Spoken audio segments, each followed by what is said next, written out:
హాస్పిటల్లో ట్రీట్మెంట్ తీసుకుంటున్న టాలీవుడ్ ప్రొడ్యూసర్ బండ్ల గణేష్ కు సంబంధించిన ఓ వీడియో సోషల్ మీడియాలో ఓ రేంజ్ లో వైరల్ అవుతోంది. గబ్బర్ సింగ్ మూవీ బాక్సాఫీస్ వద్ద బ్లాక్ బస్టర్ హిట్ అయిన తర్వాత తను ఫిలిం ఇండస్ట్రీలో అగ్ర నిర్మాతల జాబితాలో చేర్పారు. కొన్నేళ్ల నుంచి సినిమాలకు దూరంగా ఉంటూ ఆ తర్వాత రాజకీయాల్లోకి ఎంటర్ అయ్యారు. ప్రస్తుతం సినిమాలకు దూరంగా ఉన్న బండ్ల గణేష్ కొన్ని రోజుల నుంచి అనారోగ్యంగా ఉన్నట్టు తెలుస్తోంది. దీంతో ప్రస్తుతం ఆయనను అపోలో హాస్పిటల్లో కుటుంబ సభ్యులు అడ్మిట్ చేశారు. చెస్ట్ పెయిన్ తోనే ప్రొడ్యూసర్ బండ్ల గణేష్ అపోలో ఆసుపత్రిలో చేరినట్టు ఫిలిం ఇండస్ట్రీలో మాట్లాడుకుంటున్నారు. ఈ విషయం తెలుసుకున్న బండ్ల గణేష్ ఫ్యాన్స్ ఎంతో బాధపడుతున్నారు. తాము ఎంతో అభిమానించే బండ్ల గణేష్ అనారోగ్యంతో ఆసుపత్రిలో ఉండడాన్ని చూసి తట్టుకోలేకపోతున్నామని కామెంట్స్ చేస్తున్నారు. ఇంకొందరైతే ఆంధ్రప్రదేశ్ ఎన్నికల ఫలితాల రోజే ఇలా జరగడం ఏంటని అంటున్నారు. ఎప్పుడూ యాక్టివ్ గా ఉండే బండ్ల గణేష్ ను చూసి తట్టుకోలేకపోతున్నామని కొందరు అభిమానులు సోషల్ మీడియాలో తెగ కామెంట్స్ చేస్తున్నారు.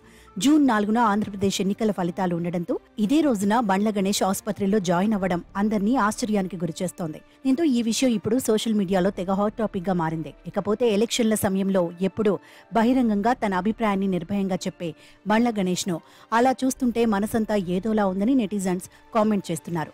ఏదేమైనా బండ్ల గణేష్ త్వరగా కోలుకోవాలని కామెంట్ల రూపంలో తెలియజేస్తున్నారు సినీ లవర్స్. ఇదిలా ఉండగా అపోలో ఆసుపత్రిలో చేరిన బండ్ల గణేష్ ఆరోగ్యం ప్రస్తుతం నిలకడగా ఉన్నట్టు డాక్టర్స్ చెప్పినట్టు తెలుస్తోంది.